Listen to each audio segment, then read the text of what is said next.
मारेगाव वार्ता news channel, ताज्या घडामोडी व परिसरातील वार्ता थेट आपल्यापर्यंत। मारेगाव वार्ता।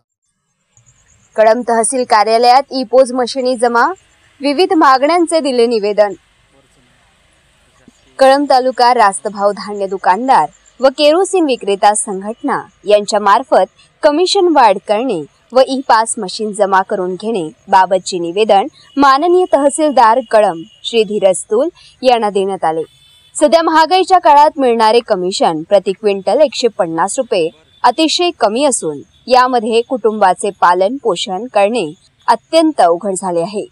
मागील 7 वर्षापासून कमिशन मध्ये कुठलीही वाढ करण्यात आलेली नाही। सदर बाबीवर लक्ष घालून त्वरित निर्णय घ्यावा व कमिशन मध्ये 150 रुपयांनी वाढ करून प्रति क्विंटल 300 रुपये प्रमाणे कमिशन देण्यात यावा। तसेच नवीन देण्यात आलेल्या 4G ई-पॉज मशीनचे सर्व्हर डाऊन असल्यामुळे मशीन सतत बंद राहत आहे। या कारणाने लाभार्थी दुकानदाराबरोबर वाद घालत आहे।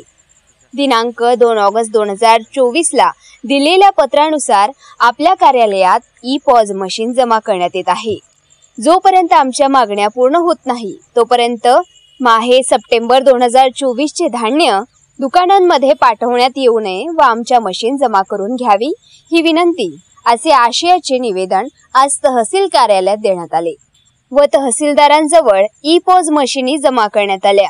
यावेळी कळंब तालुका रास्तभाव धान्य दुकानदार व केरोसिन विक्रेता संघटनाचे अध्यक्ष श्री प्रवीण भाऊ खडसे, उपाध्यक्ष श्री बाळूभाऊ तीन, सचिव श्री योगेश ओंकार, सहसचिव राजेश शिवरकर, सदस्य अनिल धोबे, श्री पीजी जंगम शिवशंकर लाखिया, राजेंद्र डहारे, श्री के राजा, सौ जोशना मसराम, अर्चना भोयर, श्री सुरेश भाऊ आत्राम यांच्यासह कळंब तालुक्यातील सर्व रास्तभाव धान्य दुकानदार यावेळी उपस्थित होते। मारेगाव वार्ता जाविषेक कळंब यवतमाळ। मी प्रवीण खडसे, कळंब तालुका अध्यक्ष, रास्त धान्य दुकान संघटना, यवतमाळ जिल्हा उपाध्यक्ष।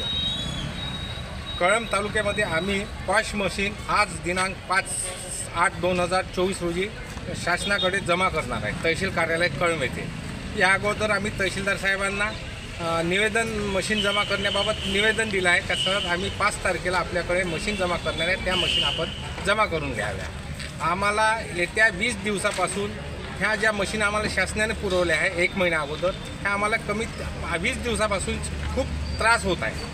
कोणतेही नेटवर्क मिळत नाही, त्यामुळे लोक धान्यापासून वंचित राहत आहे। लोक दुकानामध्ये रास्त धान्य दुकानामध्ये येऊन परत जात आहे, त्यामुळे दुकानदार आणि ग्राहक यांचा बाचाबाची होत आहे, शाब्दिक बोलत आहे। त्यामुळे आम्ही आज रोजी असा निर्णय घेतला की ह्या मशिनी शासनाकडे जमा कराव्या नसून हा राष्ट्रीय निर्णय आहे, राज्याचा निर्णय आहे।